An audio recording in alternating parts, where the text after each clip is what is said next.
Good evening. Calling to order the Tuesday, May 21st meeting for the school committee. We'll all rise and salute the flag. Pledge allegiance to the flag of the United States of America and to the republic for which it stands, one nation, under God, indivisible, with liberty and justice for all. Thank you. Dr. McCabe, would you call the roll? Mrs. Bronston Rizzo. Here. Mr. Caggiano. Here. Mr. Kingston. Here. Mr. Matera. Here. Mrs. Milbury Ellis. Present. Ms. Monteroso. Here. Mayor Keefe. Here. First item of the agenda we have is recognition. So I would ask, I know a few of my colleagues wish to speak, but we have a very unique situation that happened at our Beachmont School, and fortunately we had an amazing group of people surrounding and support staff to really save someone's life. And I know that Dr. Kelly knows a lot more of the specifics. I'm fortunate to know a few of these individuals, and we'll talk about all of them tonight. But, you know, right place at the right time, but it just goes to show you when you have preparations in place and you have the safety devices in place, all the things aligned, and we had a really beautiful moment at the school. What could have been a very tragic moment. So, Dr. Kelly, would you, if you wish? If you want me to give a little more detail on the incident. So we had a staff member who had a critical cardiac incident very unexpectedly in the cafeteria just before lunch was being served. And the incredible staff at the Beachmont and City Lab schools immediately stepped into action. People did things from run outside to direct the ambulance to the right entrance to ensure that they could get to the employee as quickly as possible. Other staff members, principals I know, stepped in and actually served the lunch, as our cafeteria staff were rightfully very upset by what they had seen and what had happened. We had other staff members who, one who ran and got a defibrillator, and then some of us more certified staff who administered the defibrillator and saved the employee's life. So it was an incredibly stressful and traumatic event that, thanks to the incredible staff at the Beachmont and City Lab, had a good outcome for our employee. But it was definitely a harrowing experience for everybody involved. And we were just fortunate to have a group of people in that building who all jumped in and did exactly what needed to happen and exactly what needed to be done in that moment. And no one gave a second thought about who am I, or what should I be doing, or it was what needs to be done and how can I do it. And so we're just really proud of everybody there. And I know that the committee has some recognition they want to do for that. So I'd open it up to if any of the committee members wish to speak or have any, offer any words, and we'll bring them up. I guess I'll start off with my big mouth. I just, you know, sometimes we do things and we'll say, oh, it's part of the job. And I had spoken to a couple who were there that day and said, well, it's part of my job. And it was like, you know, everything's part of our jobs in life. But sometimes we hesitate to, you know, we don't know if we really know what we're doing, but we hesitate. And those hesitations make a big difference in life and death. And so this family, this Beachmont City Lab family said, we're going to do whatever we have to do. And I can't commend them. They're just phenomenal. Like everyone else in our district, they're phenomenal. When you have to do something, you do it. It's not part of your job. It's part of your family that needs you, and they do it. So thank you to them and everyone, you know, from our nursing staff to the cafeteria staff to the educators to Nate. Did you find the defibrillator? I was our custodian, Austin. Oh, try to give you credit. But just But thank he you each administered and every it. day for what you do.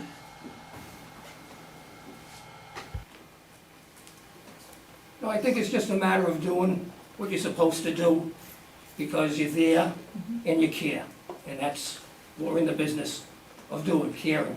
So congratulations to all of you. You deserve a lot of pats on the back. Thank you so much. I'll just say thank you. I appreciate all your efforts every day, and especially in this circumstance, so thank you again. I'd just like to say thank you to all the employees who stepped up for that day because something tragic could have happened. Thank you all.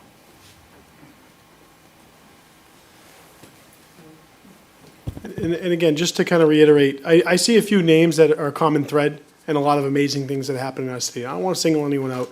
There's a large group, and it took a group effort. So everyone, as Dr. Kelly mentioned, played a role, but it's noticeable that you see a lot of the same names around our city that do a lot of amazing things for people, for our students, for our adult population, you name it, and it's not a coincidence. So I think you know who you are, but thank you very much for doing what you do. This entire group did unbelievable work. So we have some certifications. If you'd like to come up, if anyone would like to speak on this, we'd be happy to have you up, and we'll invite each one of you individually. John, would you like to read the certifications? Great. The Revere School Committee certificate of recognition presented to, for the professional manner and support provided during the medical emergency of Ursula Barone.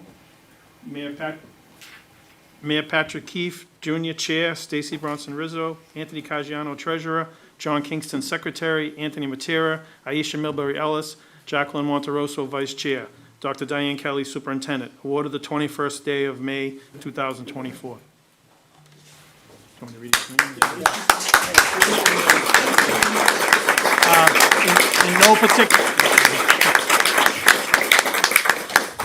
In no particular order. Stacy Mulligan, Chris Friesen, And if you're here, if you can come on up, we'd love to have you up here in front. Principal Friday. Come on up. Come on up. Joyce Enos,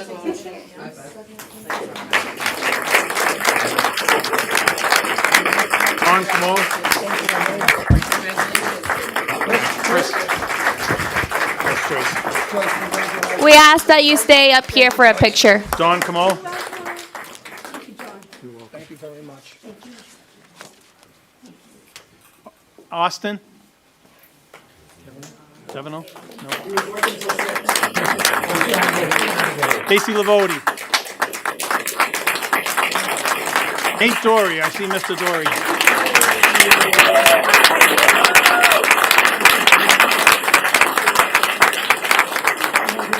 Elaine Pelton. Elaine. Marina Romero. Marina.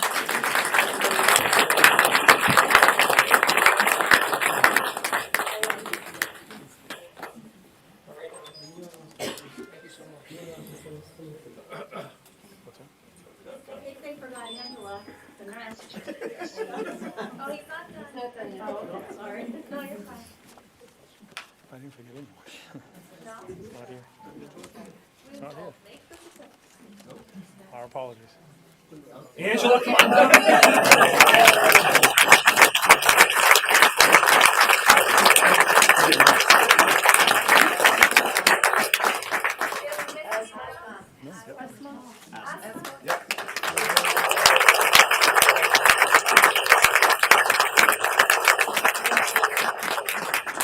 I missed him too. Sorry, it's not my fault. I only did what I get.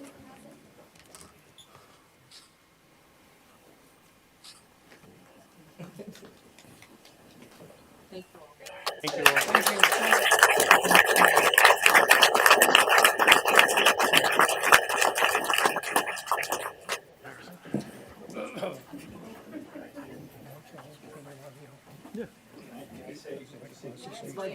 Oh, okay.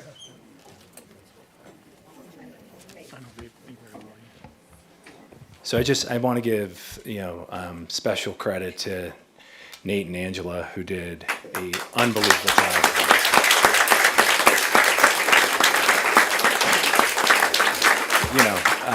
I am extremely proud of the two of them. They jumped right into action.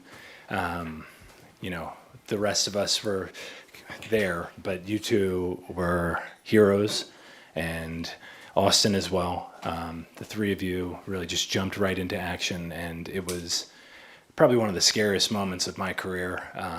But just fortunate to have all three of you on staff. So just thank you.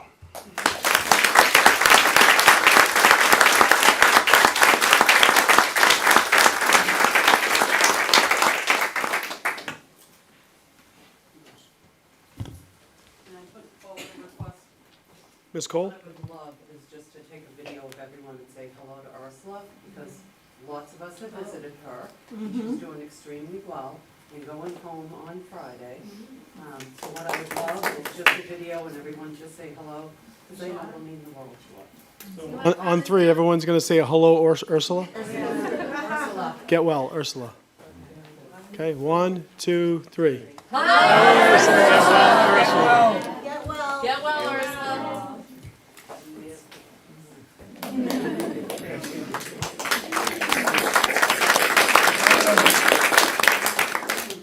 Wonderful. So the next item on our agenda is the consent calendar. Get a motion to approve. Motion to approve the consent calendar? Second. Discussion. No? Roll call, please.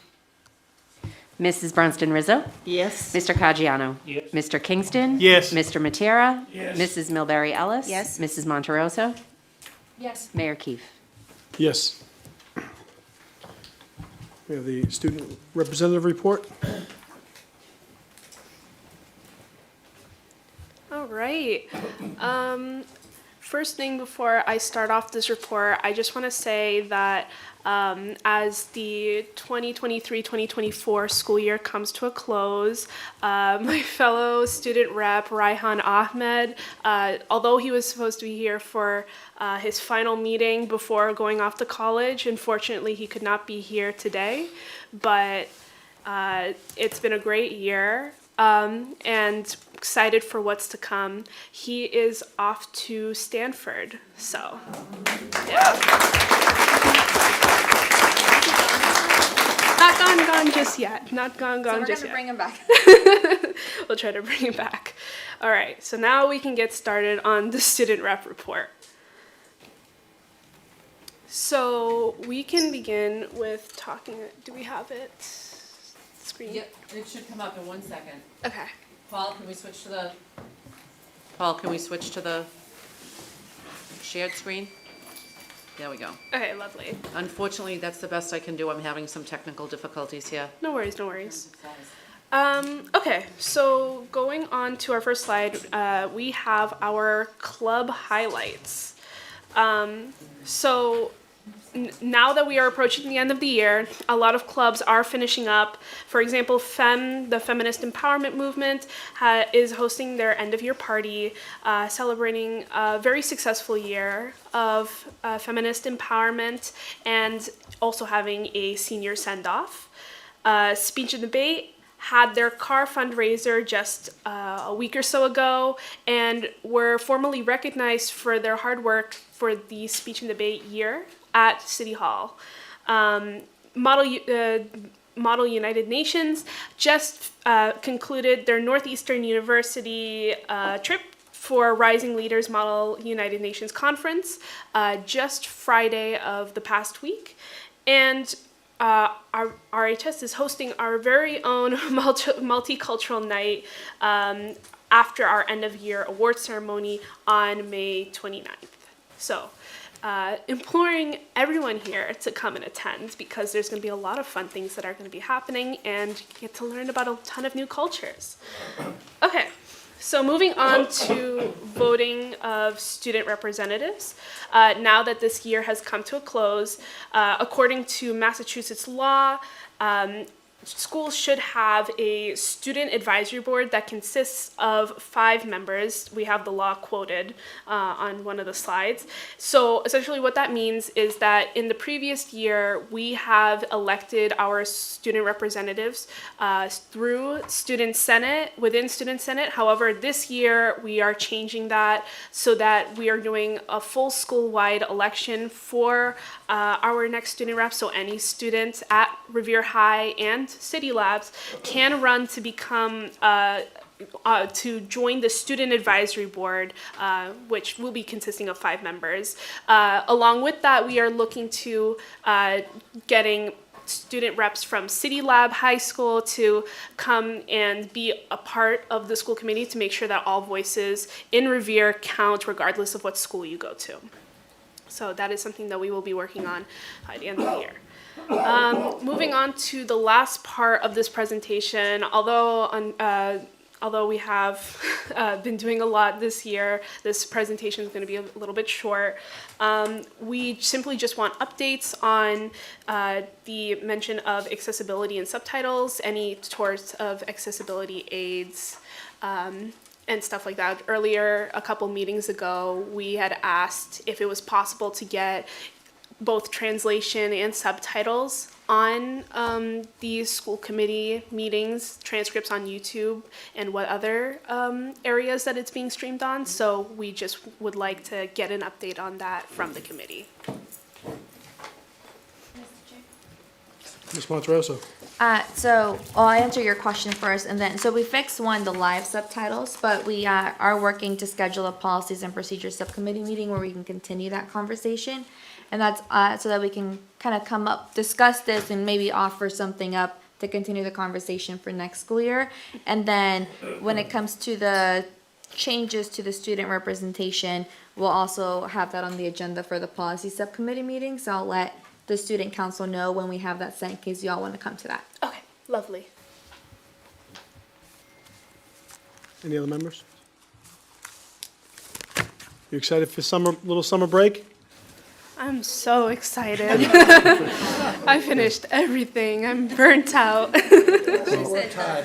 Well, good work. And if I can also give recognition to the Student Senate in their unbelievable work in helping champion for and advocating for the new Revere High School. And as everyone is aware, we had a very successful bond authorization on Monday evening. So congratulations to all.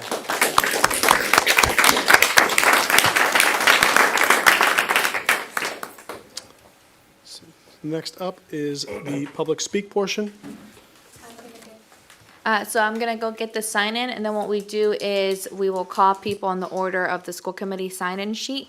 It's 15 minutes. If there's more than 6 people, you'll have 2 minutes. So I can call people in that order, and then Dr. Kelly, could you take the timer for us?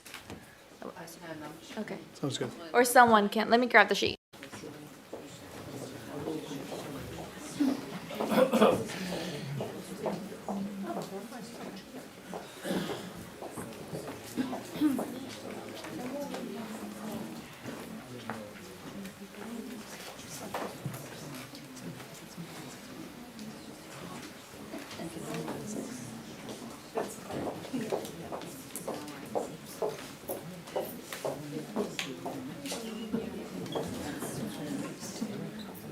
So people have until the end of public speak to sign up. We still left a copy in the back, and then when the 15 minutes are over, we will close public speak. We remind you to please state your name and then just your address where you live, and then if you want your affiliation before you begin speaking.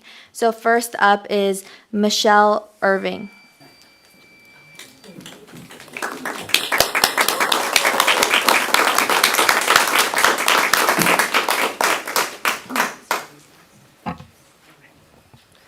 Hi, my name is Michelle Irvin. I live in 21 Roland Ave, Lynn, Massachusetts. I'm the co-president of the Revere Teachers Association. We're here to present this petition. Jane is going to, my other half, Jane Chapin, the other co-president, is going to present that. We're presenting this presentation to you on the safe and healthy schools on behalf of the over 700 RTA members and over 200 community members that signed this petition. We believe that the health and safety crisis in our schools is out of hand. Our members in the community have been calling on you to solve this problem for a pretty long time, and we believe we are now at a breaking point, and we can no longer ignore these issues. In a minute, you're going to hear from some other members about specific issues that students and staff in the Revere community face on a daily basis. I ask that you listen to these. This isn't hyperbole. This isn't dramatic This is real stories from real members about what happens and what they face on a daily basis. These issues include unfair sick leave policies, unmanageable caseloads, class sizes that are too large for educators to effectively meet the needs of their students, and elementary schools that quite literally have rodent feces in work areas. We believe these issues can no longer be ignored. We think that you, the school committee, can solve these problems today. You can solve them Thursday when we go to bargaining.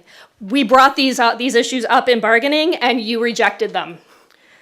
You can also set school committee policy on these issues. You can solve them today with a policy. The health and the safety of our educators and our students cannot wait a minute longer before this crisis spirals completely out of control. And in addition to that, what's going to happen is that the teacher shortage that is already here is going to reach an unprecedented level. We ask that you listen to our members and solve these problems. Thank you. Thank you.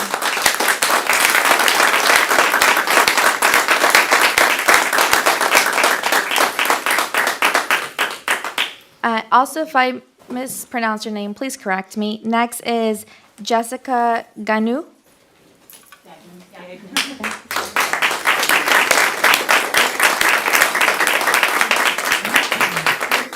My name is Jessica Gagnon. My address is 20 Fells Ave Terrace in Medford. I am the Garfield Middle School nurse. I've been a nurse in Revere for 20 years, and I am here just to discuss my concerns regarding the health and safety of our students and our staff from a nursing perspective. The Massachusetts Department of Public Health recommends a nurse-to-student ratio of 1 to 500. For the past year, we've had 2 vacant full-time positions, and we have not been fully staffed since the beginning of COVID. We need more nurses for coverage and assistance in larger schools.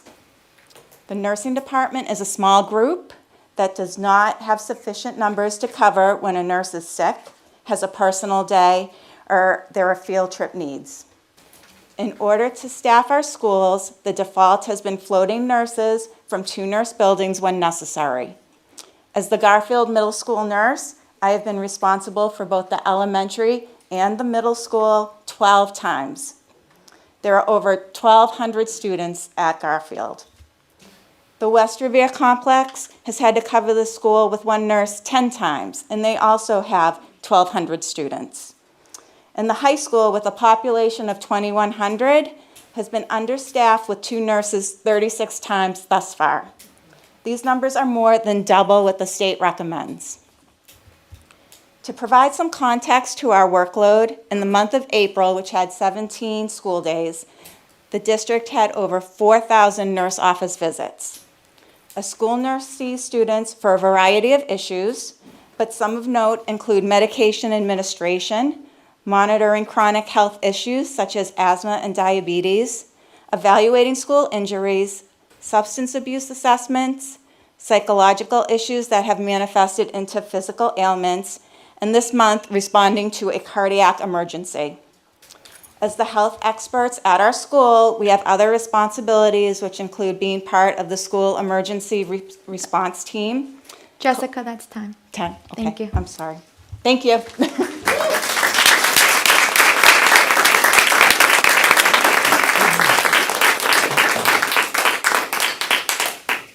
Next, we have Brian McDonald.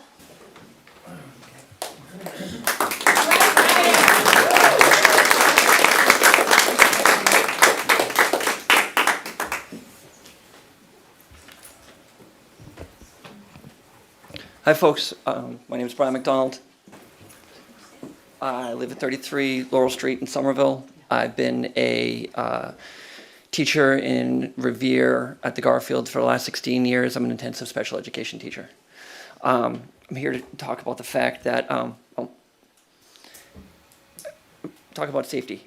Long story short, I've been hit, kicked, slapped, scratched, bit, spit at, and had my hair pulled more in the last 3 years than I have in my entire career of over 20 years. I'd love to say that this is just me, maybe my personality just brings it out. maybe third to fifth graders that are with intensive needs are really making a gun at me. I don't know, but it's not what's happening, because it's happening all over. It's happening in all of the SPED classes. I have friends that are teaching and that are paras that are getting attacked. They're getting chairs thrown at them. They've had tables thrown. One of my friends lost a fingernail because apparently you're not supposed to be scratched and be hit on your nail bed and had it get infected. So this is happening daily. Things are happening daily, and if it's not in my classroom, it's in someone else's classroom, and in the special needs classrooms, it's happening. Why is this happening? We're just a couple years out of COVID. We have a lot of trauma. We have trauma in regular education. We have trauma in special education, and we don't have what we need. Teachers and paraprofessionals are getting hurt. I think everyone can agree that no one goes to work to be hurt. I think everyone can agree that if you are going to work and you know you're going to be hurt, you should be somehow paid for that. That should be part of the deal. Is that me? Okay. Thank you.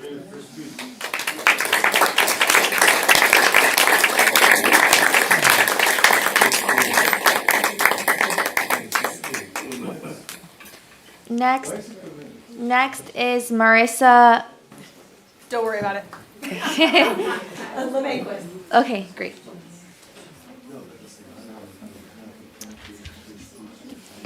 Thank you to the school committee, Dr. Kelly, and the RTA for the opportunity to speak this evening. My name is Marissa Lemanquist. I live at 4 Bremen Street in Danvers, and I have been the art teacher at the Lincoln School for 8 years. I have maintained good attendance throughout my earlier years in Revere. In fact, I often came to school kind of sick and foretook taking personal days because I knew that my husband and I wanted to start a family. And I would need my sick time for maternity leaves and to care for my children when they get sick.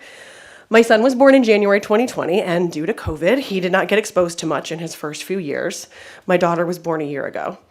This year, Big Brother started preschool and predictably has brought home every bug imaginable. This school year, my family has endured 3 rounds of COVID, 2 rounds of flu A, RSV, and norovirus. By March of this year, I had taken 15 sick days, more than my previous time in Revere combined. My husband, who is a principal in another district, has also taken 15 days. When my son was sick with norovirus, I was docked a personal day because I had already used my allotted 6 family sick days. When I got COVID last week, I came to school because I did not have a fever and I so desperately wanted to avoid taking more sick time. Eventually, I got too sick to come to work. I called out and immediately made an appointment with my doctor's office because I understood I would need a note for my 16th day. Only an hour into the school day, I received an email from Central stating that I had been docked a day's pay for the absence. I was not even given an opportunity to present my doctor's note. I'm a career changer who started teaching at 33, and I can't afford to take unpaid days and risk the retirement system not counting it as a full year of service.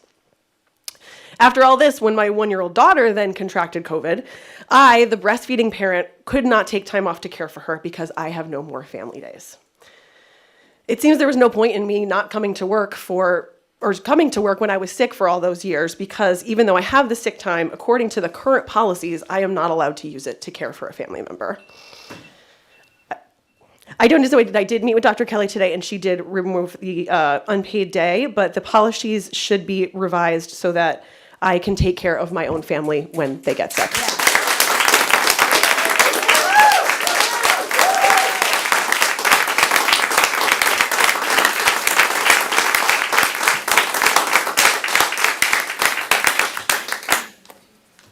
Next, we have Katie Fonts.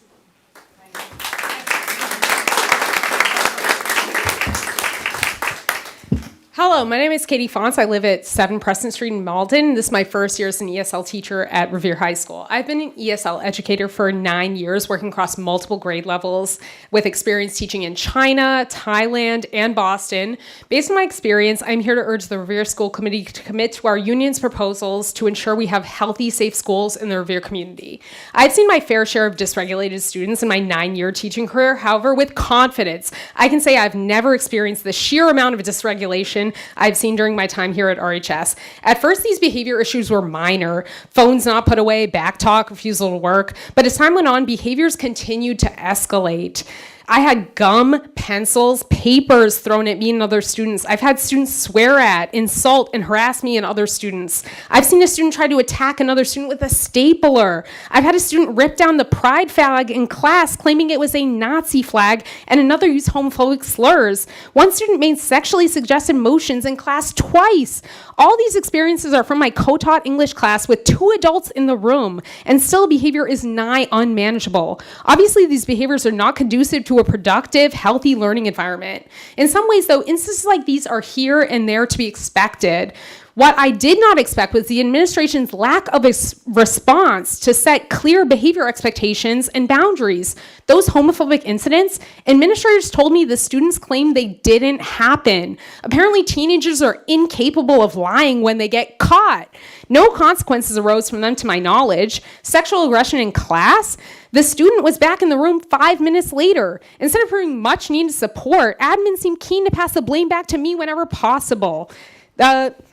They'd tell me my instruction was the problem, or I wasn't building relationships. If I gave tough love, I was too tough, and I was exacerbating the behavior. If I was patient and understanding, I wasn't controlling the classroom. Requests for support went unanswered over and over again, and the more I requested, the more administrators were dismissive of my cries for help. It felt like if the problem could not be solved within a 5-minute hall conversation, a piece of candy, administrators wanted the problem to be mine and mine alone. RHS students and teachers, myself included, deserve to feel safe at school. I stand here proudly to say that Revere must accept the union's proposal to ensure our schools are healthy and safe. Thank you.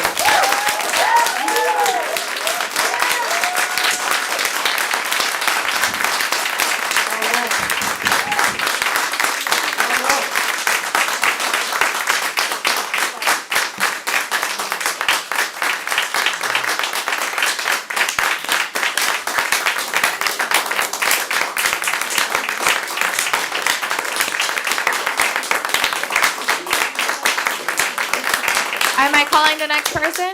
Okay. Holly?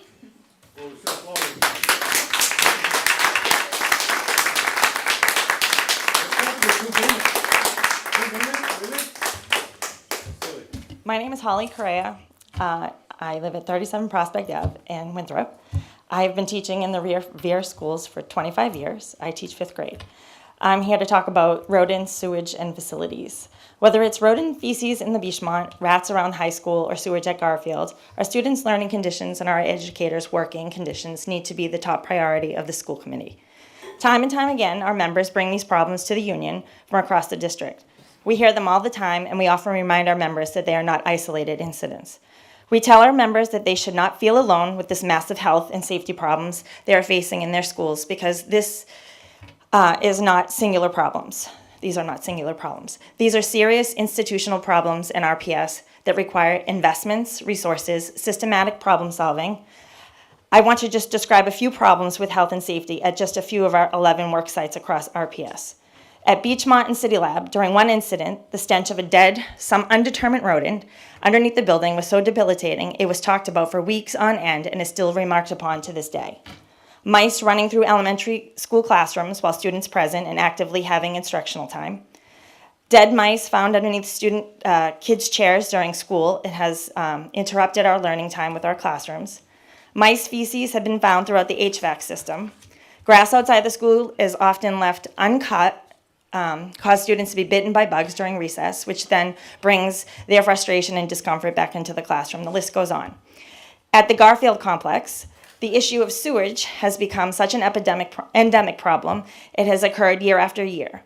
This year, on more than one occasion, we've had raw sewage seeping into the hallways on the first floor and garage.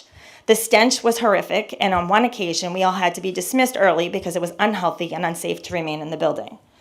We regularly have mouse droppings in our classroom closets. In addition to rodents, the issue of cockroaches has become a major problem at the Garfield complex. Is that my time? We also have birds and mice running around the classroom.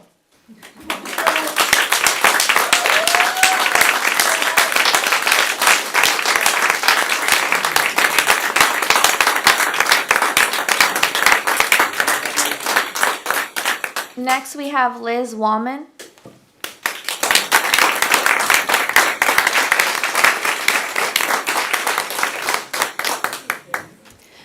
My name is Liz Wallman. I live at 14 Ardmore Drive in Danvers. I'm a 4th grade teacher at the Lincoln School. I've taught here for the last 7 years, and I used to say all the time that landing in Revere is one of the best things that has ever happened to me. I used to say that this district encouraged teachers to thrive, not just survive. And I still believe that this is a great place to work and learn, but that doesn't mean we can't do better. The Lincoln School is severely outdated and is lacking space for our 600 plus students. We don't have enough classrooms. Our special education teachers lost their room in favor of a new teacher's room and now hold meetings in our conference room, if it's available. If not, they often try the library, but the only problem is that our family liaison has her desk there. But that's okay, she can take the ETL's office and we can move her to one of the closets that we're currently trying to repurpose. But that might conflict with the teacher who lost her classroom so that window repairs can start early, so her group will be using the library as a classroom until further notice. However, kindergarten screenings are happening there. Teachers lose their room for prep times often as interventionists work out of their rooms. Add an MCAS testing and MCAS makeups and you get the idea. As an English teacher, it pains me to use cliches, but we are simply bursting at the seams. I believed in Revere when I started to work here, and I still do. I tell my students all the time to hand in work that they are proud of and that they would want to show off. I encourage you to do the same. Make our buildings the safe and clean spaces to learn that they should be. Make these buildings worthy of the incredible students and staff who come here each day, who want to be here each day, who love working here and want to continue to do so. Make this the public school system that I believe in. Thank you for your time.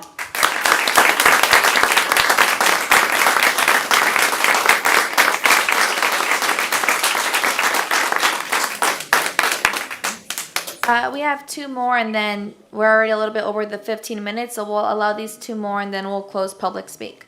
Next is Jane.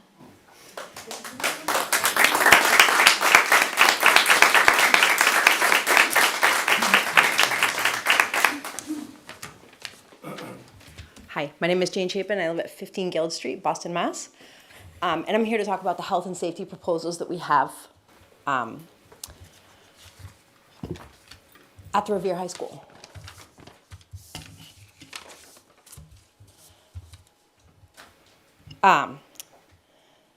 So specifically talking about rodents and the buildings that are unsafe and for students and teachers. The rodents at the high school are a much bigger problem. They're not just seeing mice, but RHS staff are seeing rats as well. The staff have seen rats in locker rooms, in vents, and even all the way up to the 3rd floor of the building. RHS also has no air conditioning at the high school. There are no fans, although Michelle and I, the union co-presidents, have requested fans on a couple of occasions. Temperatures have gone up to above 80s daily for about 2 months out of the school year in the warmer months. These are just the buildings worth of examples, but there are more. Even some of the newer buildings experience facilities problems, like elevators breaking, lack of functioning HVAC systems, or health and safety problems that do not just impact us as educators, but our students and community members who enter the schools every day. We are asking you not just hear us, but to act. This crisis has gone on far too long. You cannot look us in the eyes anymore and tell us that to respect the work that we're doing as educators while failing to make the steps to remedy these proposals. You cannot flat out reject every single one of our proposals on health and safety. To fix these health and safety problems in our schools, there is no crisis in the schools. You heard our members speak today and the pain they are experiencing, not just for themselves, but for their students. Because our members know they can sacrifice life and limb for their students and will still not be enough in the RPS. If our RPS system are not enough to catch students when they're in crisis.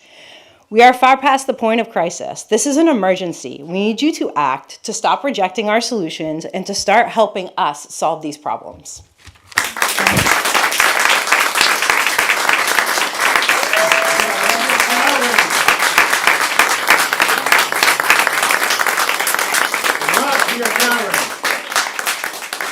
And then, is it Michaela? Yes? Okay.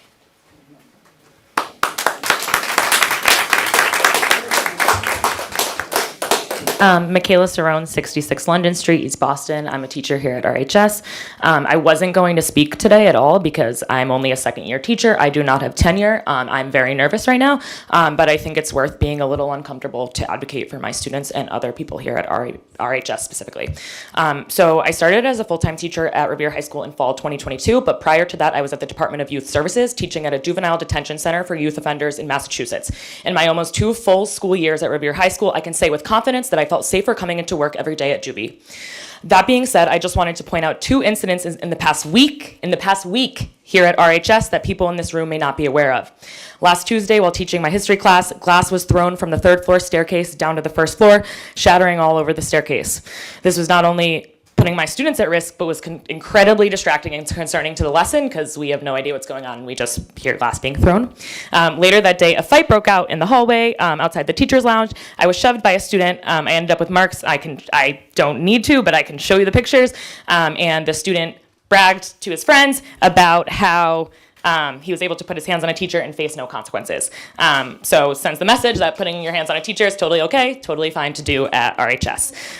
Finally, I just wanted to add that how I run the 10th grade Civic Action Project Fair. Most of you will be invited. I mean, all of you will be invited. Most of you hopefully will be able to attend.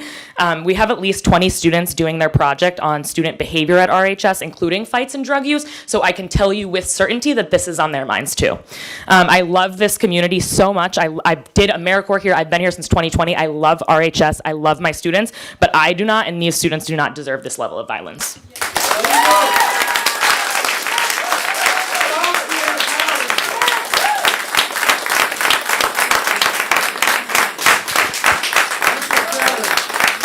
Motion to close public participation, please. Second.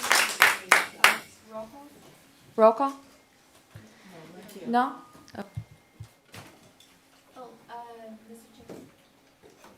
Ms. Monterosso?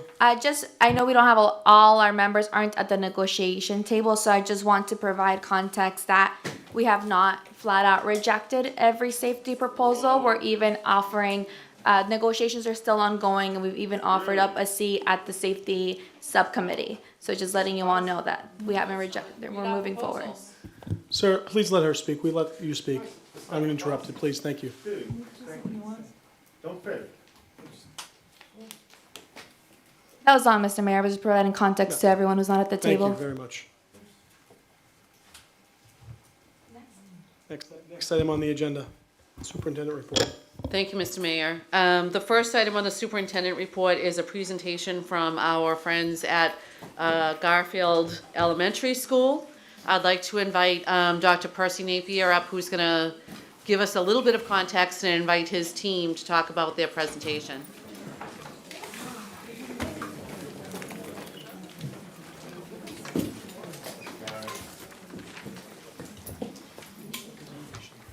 Give me 1 second, Percy, and I'll get it.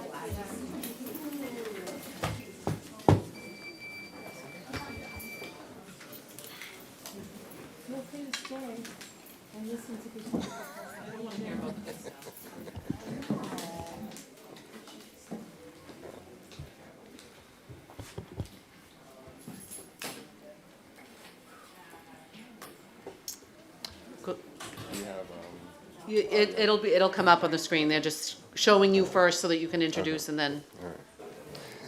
So good evening. My name is Percy Napier, and I'm principal at the Garfield Elementary School.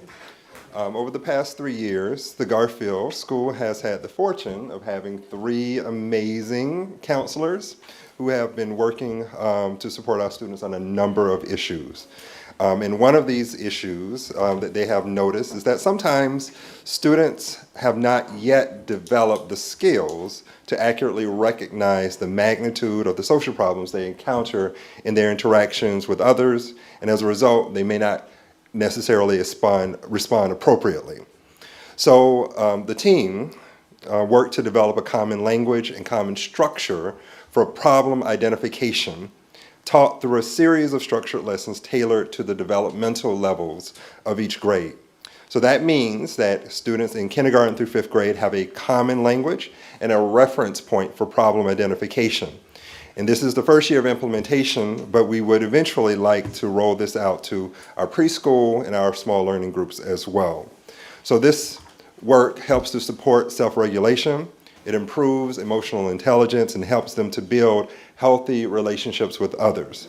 So now I will turn it over to our counselors, Ms. Kate Kelly, Ms. Bianca Genualdo, and our third counselor who's not here today but is very integral in this work is Nancy DiFilippo. And they're going to give you some more information about this initiative. Thank you, Dr. Napier. My name is Kate Kelly, and I'm one of the school adjustment counselors here. And this is Bianca. I'm Bianca. I'm the school adjustment counselor as well as the Garfield. So this really came from our work last year, hearing from teachers, our observations that our students were really taking a lot of academic class time trying to solve problems with teachers who are already attempting to do the academic work, and the problems were really saturating the classroom. So then the problems become behaviors, and we are identifying that a lot of times students are spending with us or taking up teacher time to identify problems that they could actually solve themselves. So we started if we could go to the next slide, we started this problem-solving initiative from kindergarten to first grade. Ms. Bianca focuses on second and third grade is Nancy, and then I work with fourth and fifth. So the objective is that by the end of fifth grade, when students are leaving Garfield, they'll be able to distinguish between different problem sizes. And then they'll also know, when do I need to speak to an adult about this? When is it appropriate to interrupt class? When is it appropriate to grab my teacher in the hallway? When is it appropriate to meet with a counselor?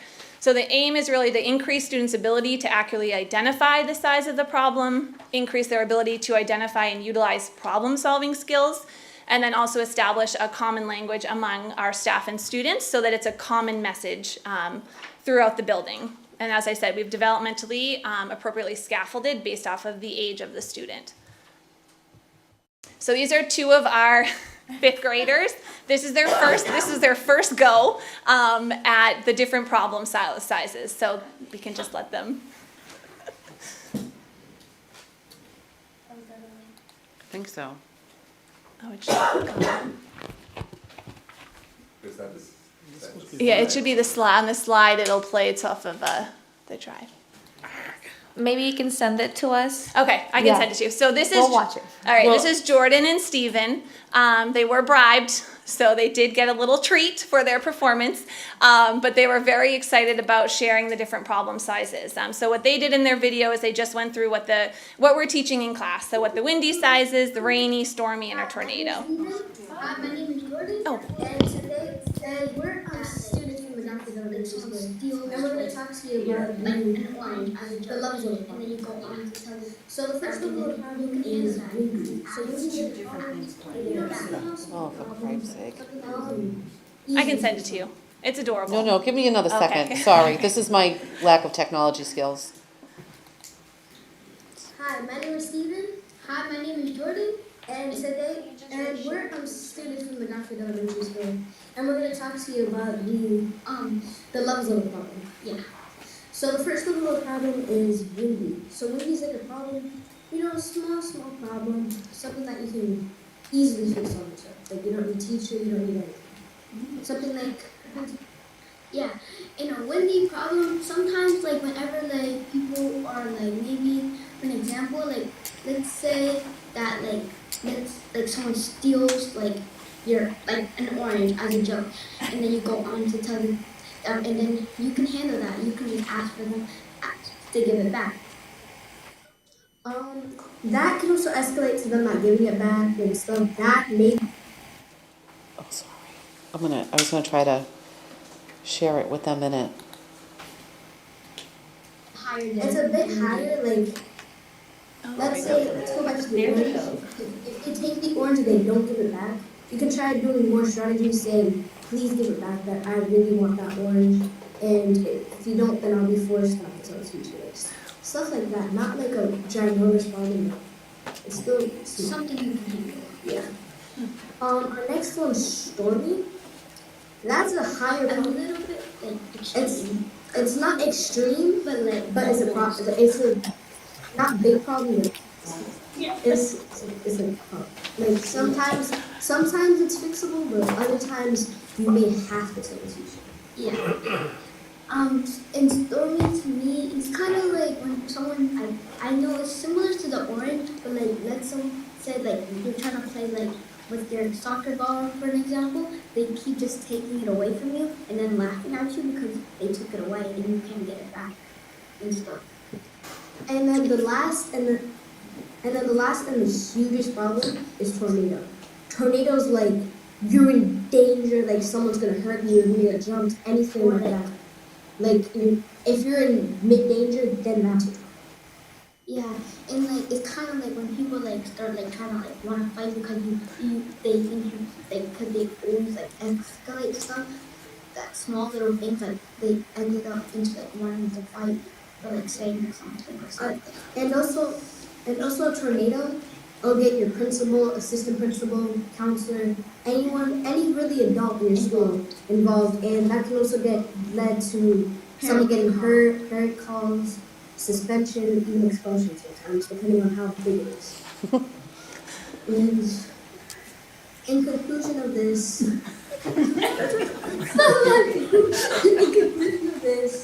those are the 4 different levels of emotions in problem. Yeah. And that's it. Signing off. Signing off.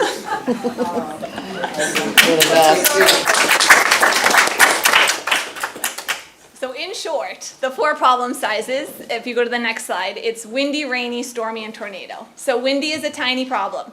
A kid knows if I have a tiny problem and it's not tied to emotion, and that's like the big piece. I could be super sad about losing my elastic. It can still be a tiny problem. So working on a tiny problem I can solve on my own. If I feel like I want to share it with my teacher, it would be appropriate to share at recess. It would be appropriate to share maybe after school, but it's not something I need support on. Rainy is a small problem.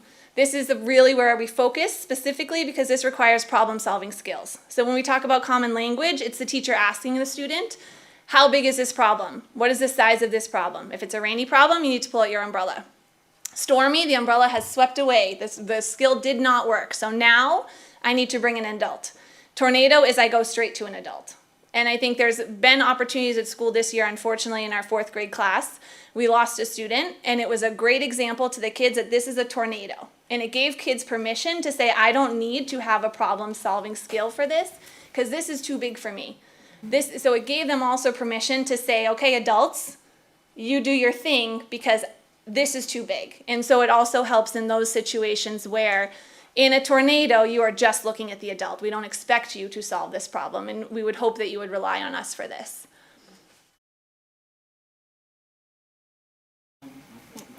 So we implement our school-wide initiative through staff development, through our PGT meetings so that we can create common language, also coaching and addressing students within the moment, education and activities for students such as classroom lessons, small group support, individual support, involvement of caregivers. So we use Class Dojo as a school to communicate with families, especially because it has a translation feature, so we can share content that's covered in class through Class Dojo. And also we encourage caregivers to use the common language at home as well. Whole school visuals we also use, such as hallway bulletin boards and also posters in the hallway classrooms and in offices, such as administration or counselor offices. So the next slide, well, this is one of the examples of our bulletin boards that is in the hallway with our 4th and 5th graders. And then on the next slide, these are some smaller visuals that are bilingual that we have in classrooms and in offices. So for kindergarten and 1st grade implementation, so I'm the kindergarten and 1st grade counselor, and just some background I'm adding in now. The last 2 years doing size of the problem with students in kindergarten and 1st grade, I've seen that when taking data, just focusing on 2 problems, smaller and bigger problems, they've been more successful with. So I really first teach the fundamental SEL skills that they need so that we can lead into talk about problem solving. Then we focus on rainy problems and stormy problems. So our first lesson about the problem sizes is how big is the problem. We talk about how rainy problems is a problem where we can be a problem solver, and a stormy problem is bigger, and that's when we need to ask an adult for help. Then we talk about flexible thinking, we'll get into problem-solving tools, and then we also talk about expected behaviors and unexpected behaviors, so we can learn positive behavior choices, and we also use common language such as bucket filler, bucket dipper, so we're learning how to be kind to ourselves and others. We use a tiered approach when addressing throughout all implementation of SEL skills. We use a tiered approach, but with the problem sizes, we start with grade level for all students to be able to access the curriculum or classroom lessons, and then we identify students that will need small group support and individual supports for more tier 2 and tier 3 students. So for second and third grade, we start to introduce more problem sizes. So this is what Ms. DiFilippo is working on with her second and third grade students. And you'll see that this really starts to emphasize what skills can we develop so that we can start to solve these problems. So in this moment, what can I do? When I have identified it's a rainy problem, and a lot of our problems are rainy, what is the expectation of myself, that what can I pull outside of my toolbox to be able to utilize a tool or strategy to solve my own problem? And the goal is that in a few years, by the time they get to 4th and 5th grade, it's just they are used to it, and it starts to take some pressure off of teachers, and it starts to make us have the opportunity to provide some more deeper social emotional supports for students who need them. So for 4th and 5th grade, implementation is very much talking about communication styles, so aggressive, assertive, and passive, talking about types of conflict. Disagreement is not a problem. Disagreement is a disagreement. So how do we disagree? How do we hear both sides and keep it at that? We talk about rude moments. Bullying is a very big topic of conversations for students and families. So really identifying what is bullying. What is the difference between a mean moment when someone is being unkind and mean to you, and what is the difference between bullying? And so this is where we can bring in feelings of mean is when you feel angry, upset, frustrated, irritated. Bullying is when you feel scared. So the feeling with bullying is scared. And so it's just helping students and parents identify what is bullying and what is a mean moment. And then the little printout over there, every time someone comes into my office, I put that on the table and they have to identify what the size of the problem is. Now that we are in May, if it is a rainy problem, they exit. If they cannot give me a problem-solving skill that they've already tried, and I also encourage the teachers, go try it. What are you going to do? Go try it. If it's unsuccessful, come back. And then again, small group and individual support as well. So we're also trying to collect data on what are our students, through our whole group lessons, where are our students having challenges, and it's really between the rainy and stormy problems. I think we go to adults very quickly, so we're really trying to identify what is rainy, what is stormy, what skills do I have to develop some sense of empowerment. So these are just 2 examples of data collection in 9 of the 10 4th and 5th grade classrooms. And so it's both open response to be able to identify, can I give you an example of size of problem? And then who do I go to if I have a stormy problem or a tornado? And then just a survey. And so a lot of our kids provided feedback, and they're bilingual, the surveys and the open responses. And a 77% or above of our students were able to identify correctly what their problem sizes were. We might not be using the skills yet, but we can identify. we can identify. Yeah. So another example of data collection that we've used with the kindergarten and 1st grade students that were identified to participate in small group counseling sessions. They were asked a series of questions. The first question was, if I need to ask an adult for help, is the problem rainy or stormy? The second question is, if I need to try to solve the problem on my own, is the problem rainy or stormy? So the students that were selected for the small groups for the kindergarten and 1st graders all were able to successfully respond that if a problem is stormy, you need to ask an adult for help. If the problem is rainy, then you need to try to solve the problem on your own first. Then students were given scenarios. This was a little more abstract for my kindergarten and 1st graders, but we were using visuals. A lot of the students were English language learners, so we had bilingual visuals up for them, and it took a couple tries. But I tried to take data on their first try, and when they were given a scenario and asked if the problem was rainy or stormy, then for kindergartners, an average score for their total accuracy of being able to correctly label the problem was 68%. My goal was to start small, and I was hoping for more than 60%, so we're almost there. And then for 1st graders, they were able to respond to those scenarios with 77% accuracy. And that's it.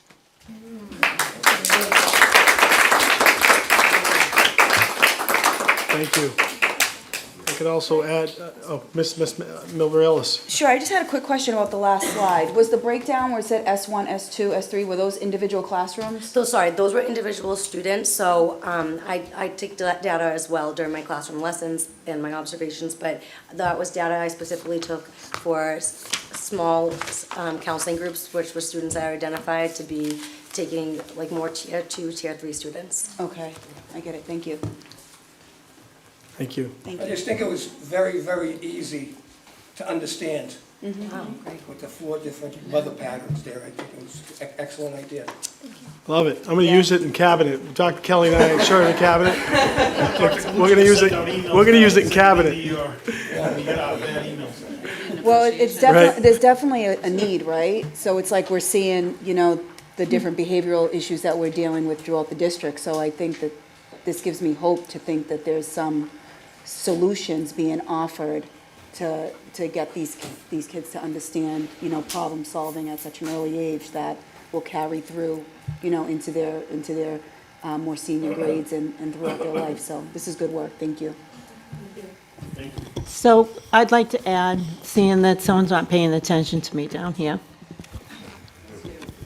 That's you. I am still in the kindergarten and first grade one. They started, my son and his wife started doing the weather scenario with my 5-year-old, and she has decided her sister is just the tornado all the time. So I'm going to bring it down and cut it down to 2. So I learned a lot, and I really appreciate the work that you put into this. Thank you all.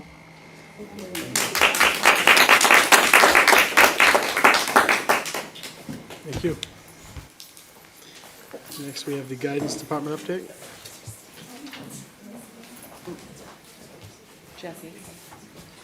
Ms. Montroso. So just for framing for our committee, remember this is part 2 of that formative evaluation for the superintendent. So we printed extra copies of the note taker in case you didn't bring yours, if anyone would want one. And then after this week, I'll send a follow-up email on how I'll collect your evaluation so that I can start to form that summary for us all to present to the superintendent next month. So I know you have one? I do. Okay. Anyone need an actual, okay, can you pass, no worries, we'll pass it down. 2? Yeah. So today's presentation is specifically for goal 5.1, which is about our, goodness, my words. Okay, that's all right. You know, I was thinking it was going to be. Yes, you're fine. Okay.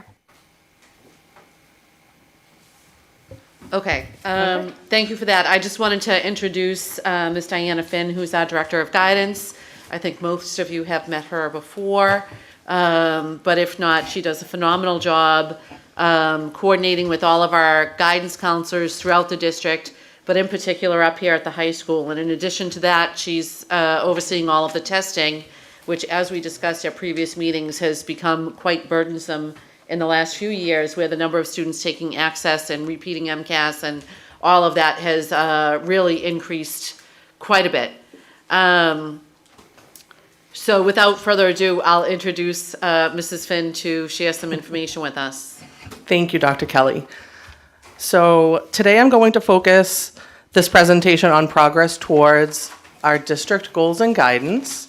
So we can go to the next slide, Diane. These are what you all have, our district improvement goals for counseling for this year, providing more robust internship opportunities for students, increasing early college and dual enrollment participation and enrollment, fostering a partnership with the VOC for increased trade opportunities, and increasing opportunities for students to explore careers and future professions. Sorry for the grammar error there.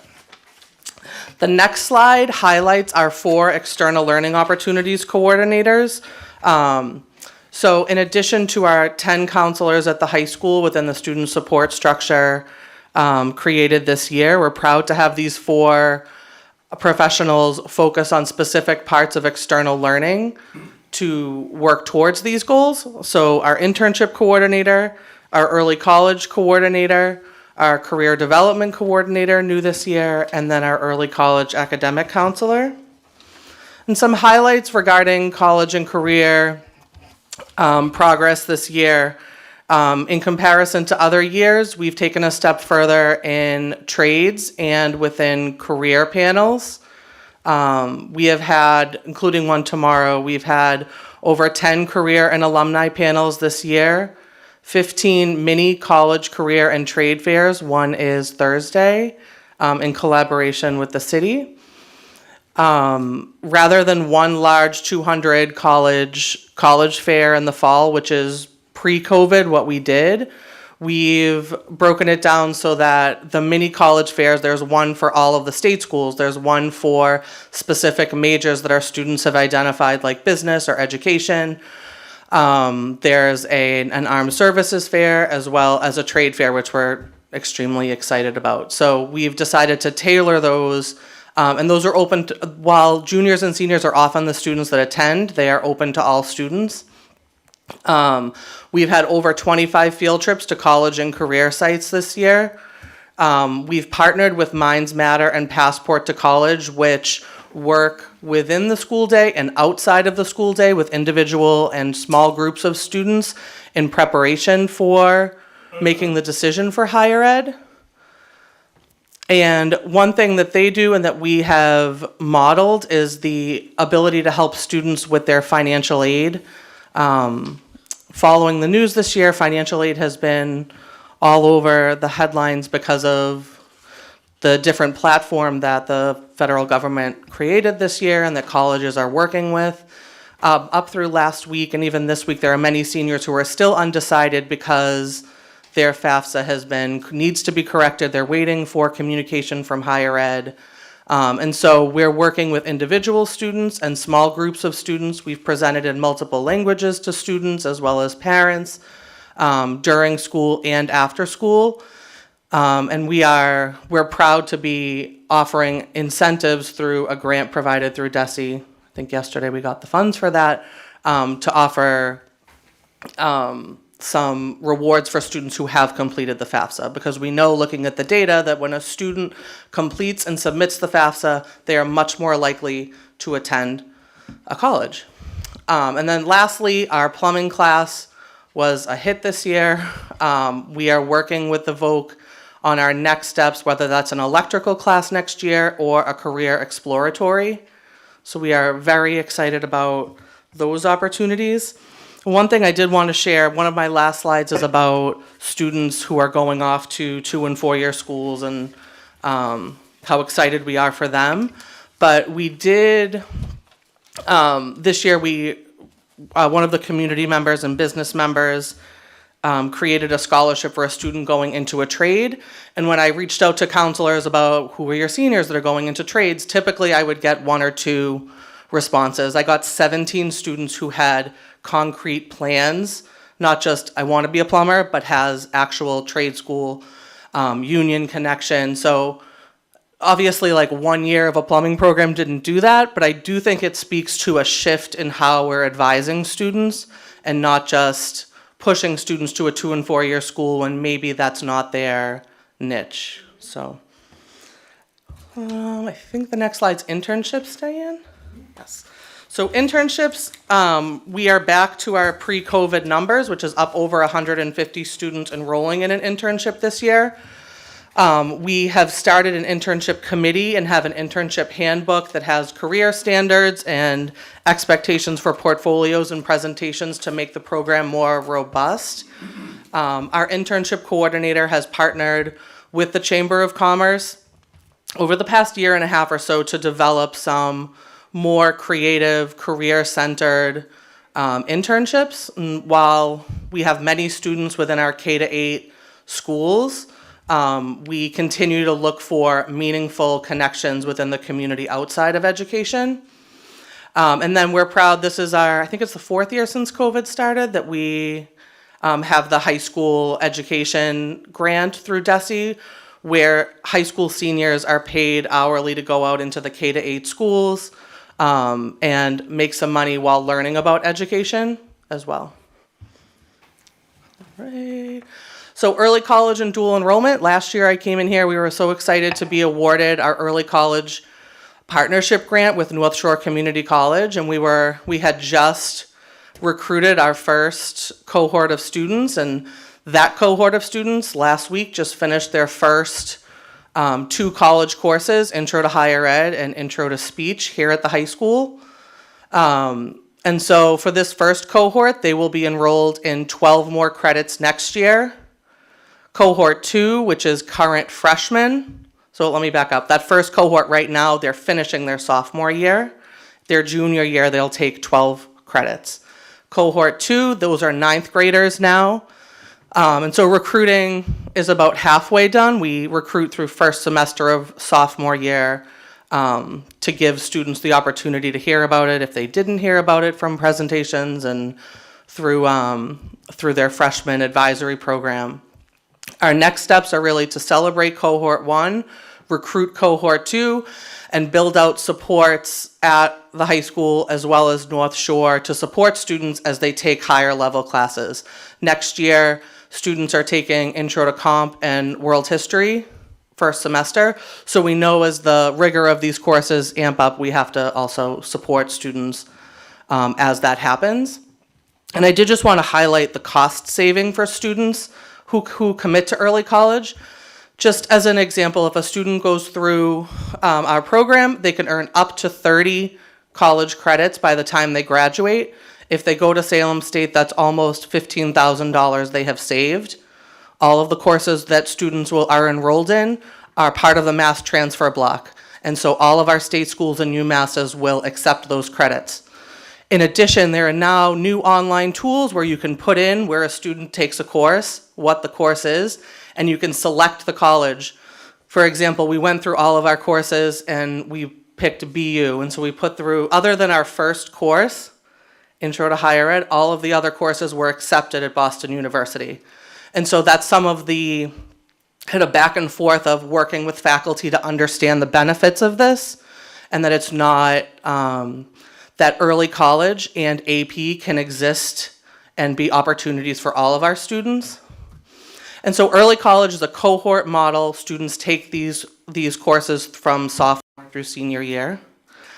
Dual enrollment partnerships have been ongoing since 2010.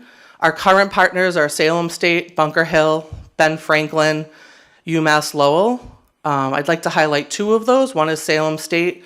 Every semester, we offer a Salem State course either here or at Winthrop High School, and students go there after hours to take a course through with a Salem State professor.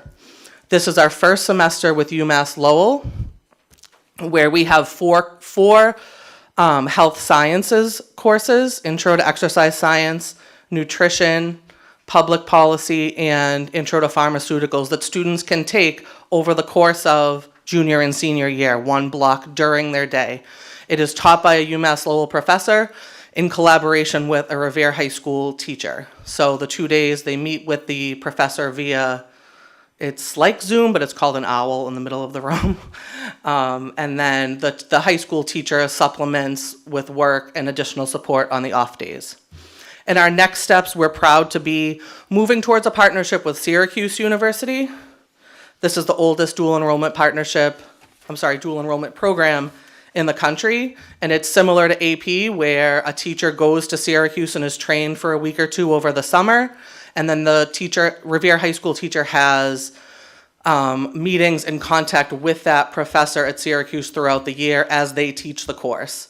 Students can elect into taking the college course, or they can not take the college course. They can be concurrently enrolled in the course at the same time. So we're very excited about that. I'm okay. No, I'm okay. I'm good. I forgot what I had next.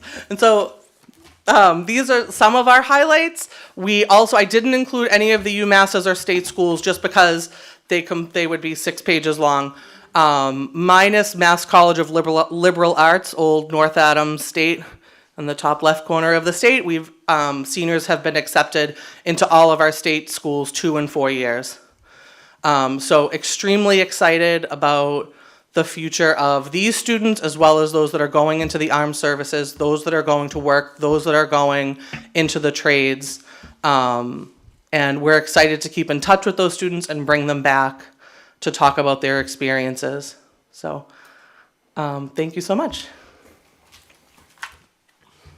I know, right? Mr.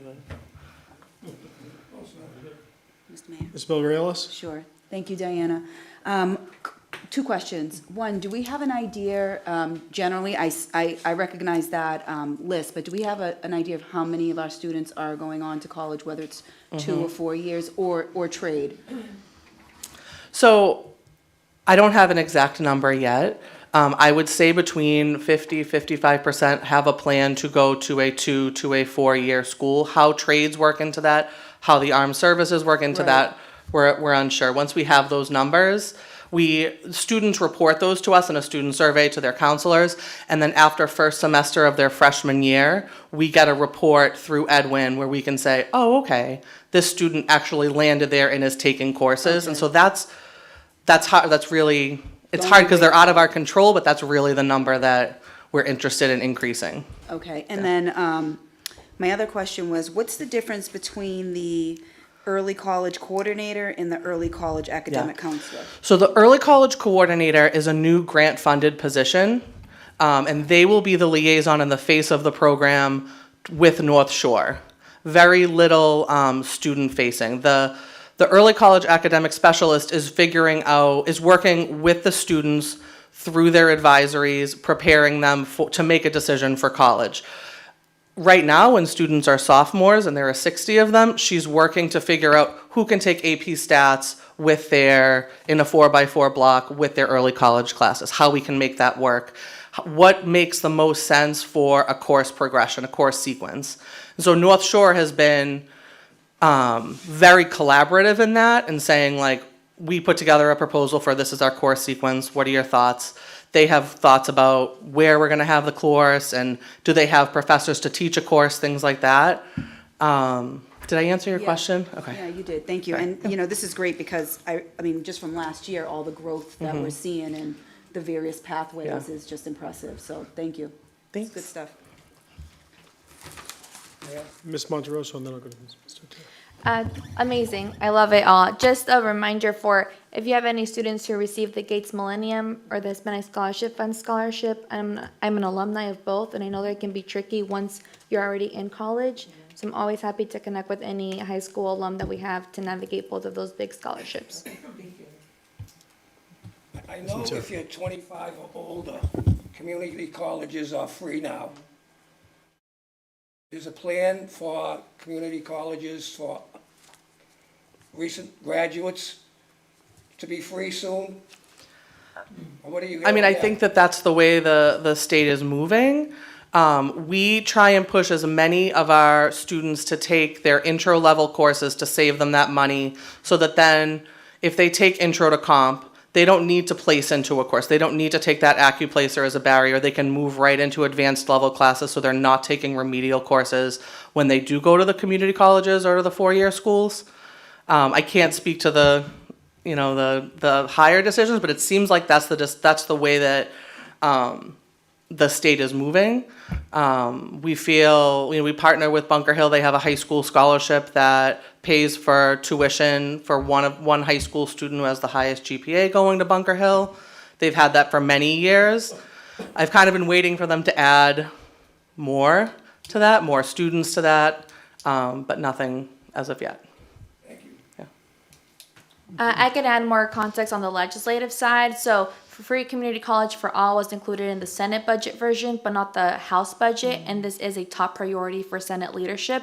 So it looks like this is going to be something that probably moves into a conference committee as they look for a compromise only because of how tight the budget is. So I think that's the other side of what that decision could land into. Thank you. Thank you. Thank you very much for your update. Thank you. Great job. Diana. Thank you. Great job. Okay. Next up, we have hearings. We have the school choice. Want to give us a rundown? Ms. Rizzo? Dr. Rizzo? No, Dr. Kelly, you want to give an update or? Yeah, just by way of explanation for the folks at home, each year the Department of Education requires the school committee in each municipality to vote on whether or not they will allow students from other communities to attend school in their community. It's called school choice. And so you're required to take that vote prior to June 1st each year. And so that is the vote that you're going to take tonight. And I would advise the committee to not adopt the state option for school choice, because we just don't have room, as you heard from some of our colleagues tonight, we don't have room in our schools for our own kids from Revere. Hopefully that's going to be alleviated soon with the construction of the new high school, which we're all incredibly excited about. But in the meantime, I would encourage the school committee to vote to not adopt the school choice provision with DESE. And so the other thing I want to highlight, especially for new members, is this is kind of a backwards vote. So the motion, which I'm sure Mr. Kingston is going to read, is a motion that the school committee vote to not adopt the state option for school choice, which would allow residents from other communities to come to Revere schools. But you're going to vote yes if you agree with that. So it's a double negative. The other city pays for their students to come to Revere? Yes, if a student from another community attends school in any community, attends school in a different community, the sending community pays the per pupil tuition for that student in the receiving community. What is that tuition? It varies by district. For us, our average per pupil is around $17,000. This is a provision that helps a lot of districts that have declining enrollments, and so they're seeing their funding go down. Our funding, of course, is tied to our enrollment, the money that we get from the state. So a lot of communities, when they're seeing dwindling enrollment, will accept students from other communities in order to boost their budget and prevent issues. But we don't find ourselves in that situation right now. Thank you. So do we have a motion on the floor? I can make it, or you want to make it? I have it written down. Oh, I just okay. give it to him. Oh, I'm sorry. It wasn't in the packet. That's why I was confused. I don't know over that. No, thank you. That the school committee vote not to adopt. I apologize. I'm just trying to read before I was reading. That the school committee vote not to adopt the state option for school choice, which would allow non-residents to attend the Revere Public Schools. To clarify, a yes vote would indicate the school committee has voted not to participate in school choice. Second. We have a second. Before we go into that, this is being a public hearing. We would like to open up the floor to any proponents. Any proponents in the audience? Hearing and seeing none, we'll close that side of the hearing. Any opponents? Any opponents? Hearing and seeing none, we'll close that side of the hearing. Any discussion? No? A roll call, please. Mrs. Bronston Rizzo? Yes. Mr. Caggiano? Yes. Mr. Kingston? Yes. Mr. Matera? Yes. Mrs. Milbury Ellis? Yes. Ms. Monteroso? Yes. Mayor Keefe? Yes. Thank you. That is all we have for hearings, correct? Okay, next we have the reports of the subcommittees. We have the Ways and Means Subcommittee report. Mr. Kingston. Our Ways and Means Subcommittee meeting was called to order on Thursday, May 2nd, 2024 at 4 o'clock in the Ferranti School Committee Room. Members present were Mr. John Kingston, Chair, Mr. Anthony Caggiano, and Mr. Anthony Matera. Ms. Stacy Bronston Rizzo was also present. We discussed the fiscal year 2024-2025 budget version 2. The budget was discussed with a possible deficit until all general ledger accounts were studied for savings during the 2023-2024 school year. Revere Public Schools Chief Financial Officer, Mr. Matt Cruz, provided an overview of the entire budget and the need for another meeting in June to finalize the numbers for the full committee, which would be required in June.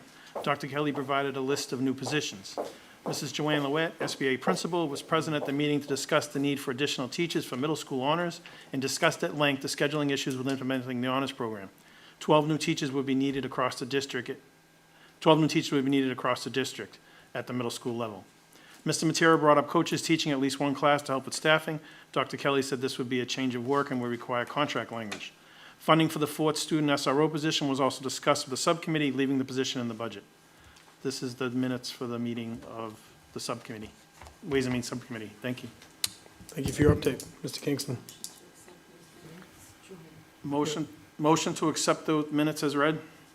Yep. Do we have a second? Second. All in favor? Aye. Aye. Okay, thank you. Next, we have motions. Mr. Kingston, would you like to read the? Really would rather not, but I will. Well, we may have some good news when it comes to the future of the school building invoices that can go probably directly to the council. Well, good, Dr. Kelly. I believe we'll, by city charter and by our rules governing, they don't have to go through both the school committee and then into the finance department at City Hall. So we could probably exclude the school committee if you wish, unless you want to really do this every time. No, sir. Exactly, so. No, sir. If everyone's amenable to that, we won't have to present these in front of the school committee any longer. And I'll just add that we did ask Solicitor Capizzi to look into that, and he said that there's nothing in the ordinance that requires a school committee vote. These bills right now that we're paying is school committee funds, so you do have to vote these ones. Okay. After next month, so next month there'll probably be some bills as well, and after that, the funding will be coming through the new funding agreement with the city. And because that's not school department money, you don't have to vote it. And I don't know if Mrs. Rizzo has any history on how, I know that, or even Carl, maybe he does. I know that for as long back as I've been part of the superintendent's office, even when I was assistant superintendent, the school committee has always voted all of the bills from the building committee. And this came up as something that was delaying the actual processing of the payment from City Hall to the vendors, because often a school building committee meeting would occur and there would be a vote to pay those bills, but then the next school committee might not be till 3 weeks later. And so we would have to wait for that vote 3 weeks later, and then things would go to City Hall, and the usual week or two would take for something to get paid. And we were talking about how to expedite that process, and that's how this conversation came up about why is the school committee voting on city funds? And we asked Mr. Capizzi to look into that, and he said that he finds nothing that means it has to happen, and perhaps for political reasons, it was a practice that was implemented in the past that we no longer need to adhere to. And I would just say, we've always done it, and we've questioned it, because after this point, it belongs to the city, and a former attorney, counsel that represented us, said we were supposed to do it. And even though we questioned it, we just went along with it. So, yes, it's music to my ears. Thank you. Could we just be kept informed for informational purposes as to the amount? Because I am interested in the amount that has to do with the schools that the city is providing to us. So that was also discussed, Ms. Milbury Ellis, is providing even if it's quarterly or bi-monthly updates on not just the progress, but also the expenditures. And we will, over the period of time, continue to have the school building committee meetings, but update the school committee on the expenses that have been, and the city council, of course. So this is going to be a standard process. Agreed. Great. And actually, if I can add one more thing there, we did task our OPM with putting a calendar together of when even those meetings would be, so the school committee will know when they can expect updates across the length of the project. Okay, great. Thank you. Thank you. Mr. Kingston. Thank you. Motion to encumber $21,000 for invoice number 38 for Left Field LLC for March 2024 professional services. So moved. Second. Roll call. Mrs. Bronston Rizzo? Yes. Mr. Caggiano? Yes. Mr. Kingston? Yes. Mr. Matera? Yes. Mrs. Milbury Ellis? Ms. Monteroso? Yes. Mayor Keefe? Yes. Motion to approve payment in the amount of $21,000 for invoice number 38 for Left Field LLC for March 2024 professional services. So moved. Second. Mrs. Bronston Rizzo? Yes. Mr. Caggiano? Yes. Mr. Kingston? Yes. Mr. Matera? Yes. Mrs. Milbury Ellis? Yes. Ms. Monteroso? Yes. Mayor Keefe? Yes. Motion to approve payment in the amount of $83,067.20 for invoice number 87970.00.0-37 for Perkins Easton Architect DPC for March 2024 professional services. So moved. Second. Mrs. Bronston Rizzo? Yes. Mr. Caggiano? Yes. Mr. Kingston? Yes. Mr. Matera? Yes. Mrs. Milbury Ellis? Ms. Monteroso? Yes. Mayor Keefe? Yes.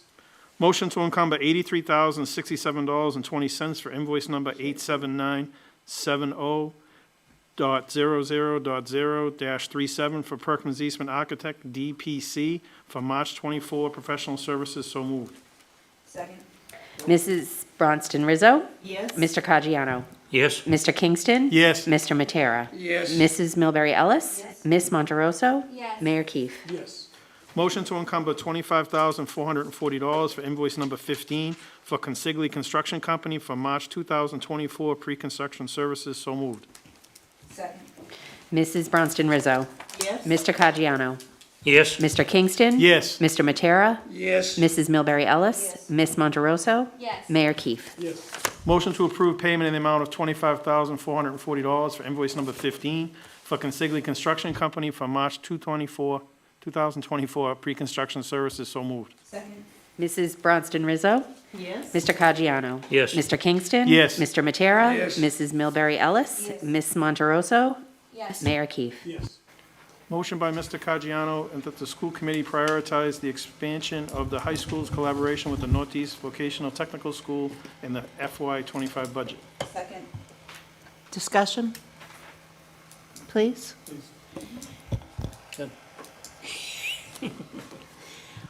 We know this is important. We know our students really enjoyed having this, this past year.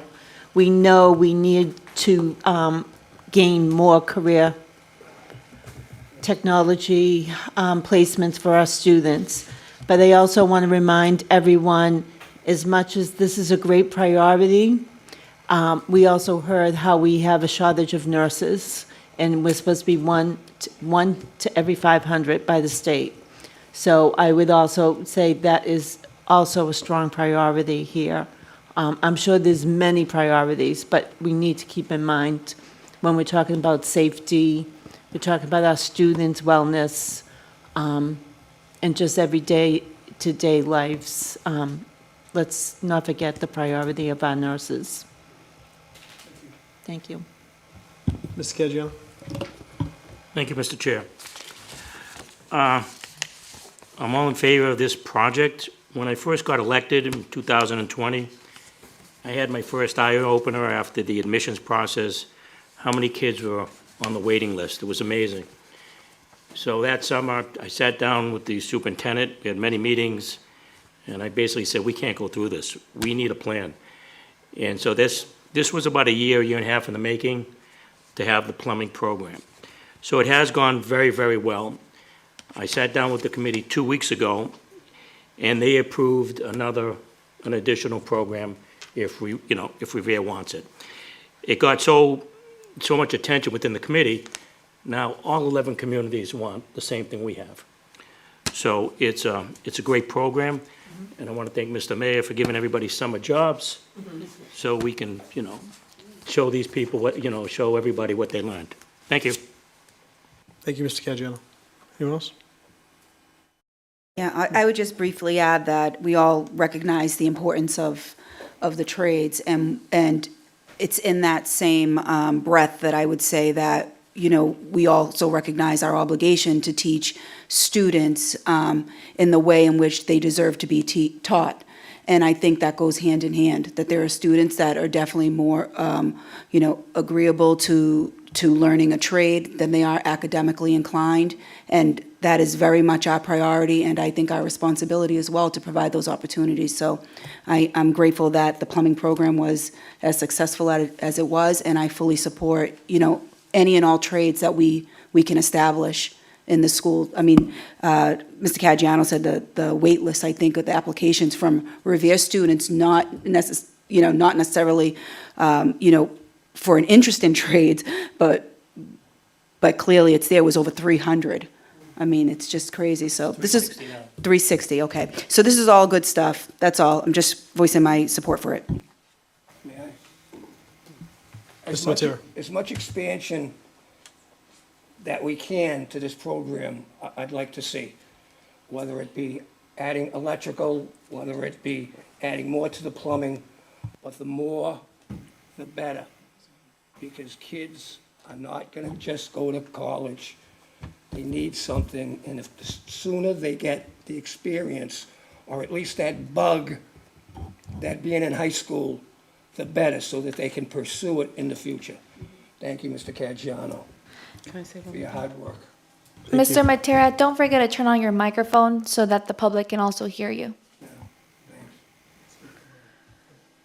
So I don't know if everybody heard when Mrs. Finn gave her presentation, because she kind of went through it quickly, but we've already had conversation with Mr. DeBarry at the Voc and with his team about an expansion for next school year. And what we're trying to figure out now is, based on his resources, whether that's going to be an option for an electrical elective, or if it's going to be, one of the things they had suggested was that we do a survey of disciplines where the kids might do 1/4 of plumbing, 1/4 of electrical, 1/4 of HVAC, and 1/4 of, I don't know, somebody help me out, another trade, carpentry maybe. And that would be in addition to continuing the first-year plumbing program that we offered this year. So we're definitely all fully invested in expanding that program. And I know Mrs. Finn is working with kids to identify their interest levels and telling them that we're not exactly sure what the course is going to be yet, but let us know if you're interested in either one of these, and we'll go from there. It might be a good time for us to give up this room, because you might need the space for it. And I think we should really consider that, going up to the City Hall chambers for our meetings, so that way the students can utilize the space. Thank you. Okay. Unfinished business?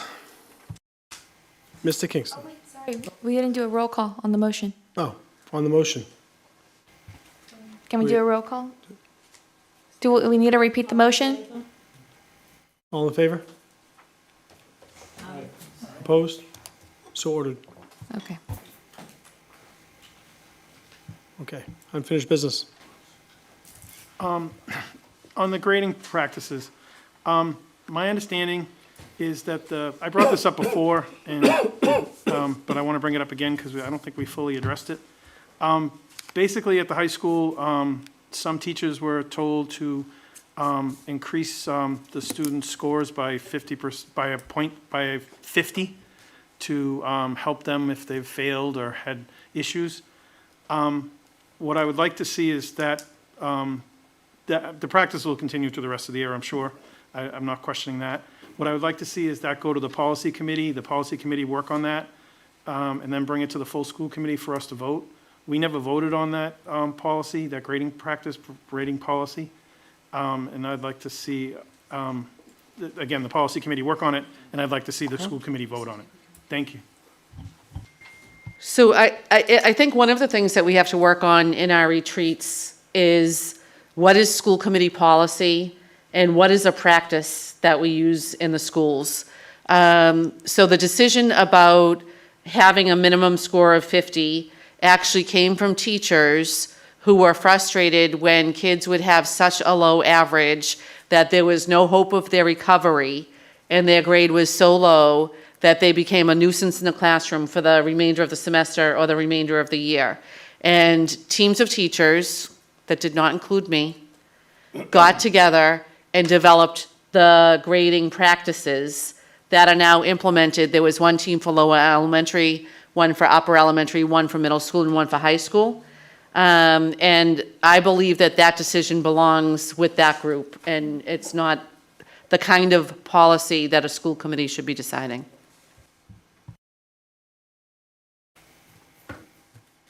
Anyone? Mr. Caggiano? Oh, no, good. Ms. Mowbray Ellis? Yeah, I mean, I'd have to give that some more thought. If this is a policy that affects the grading system, then it's clearly within the school committee's purview. school committee has say over the grading policies of a district. No? No. Okay, then we just disagree fundamentally on that. And I'm sure that we could get an opinion as to that. But I can tell you right now, it's definitely within our purview. Thank you. Well, I think that, Mr. Kingston's request to put it in front of Policies and Procedures Subcommittee was worthy. It can be discussed, and that's where it should be discussed. Just one thing I just wanted to add is, Mr. Caggiano. I heard about it, but I really didn't know about it. So whether it's in our purview or not, shouldn't we had any, like, a heads up or discussion or email saying this is what we're doing? It's been in place for about 8 years. Oh, we've been doing this for 8 years? Yeah, Just everybody maybe gets a- longer. I'm not sure. So everybody gets a 50, is what you were saying, or? Danielle, do you want to speak to it? There is a minimum, so if a student has a 38, that is brought up to a 50, to make it mathematically possible for a child to pass over a given semester. But a 50 is not passing, so they have to counterbalance that in order to pass. Thank you. So you're saying a 38 gets bumped up to a 50? And then they have to raise that 50 to pass? Yeah. Is there such thing as a student having a 0 getting bumped up to a 50? Like, does every student start at 50? No, so there's, and it's based on assignments and averages. So, and this has been a topic that we have discussed at length at the high school in their grading practices this year, in addition to when it started 8 years ago. So you're probably hearing about it because we did discuss it. That team at the grading practices has discussed it this year as a policy that they wanted to talk about more as their grading evolves over the course of the next few years. That's like everyone gets a trophy.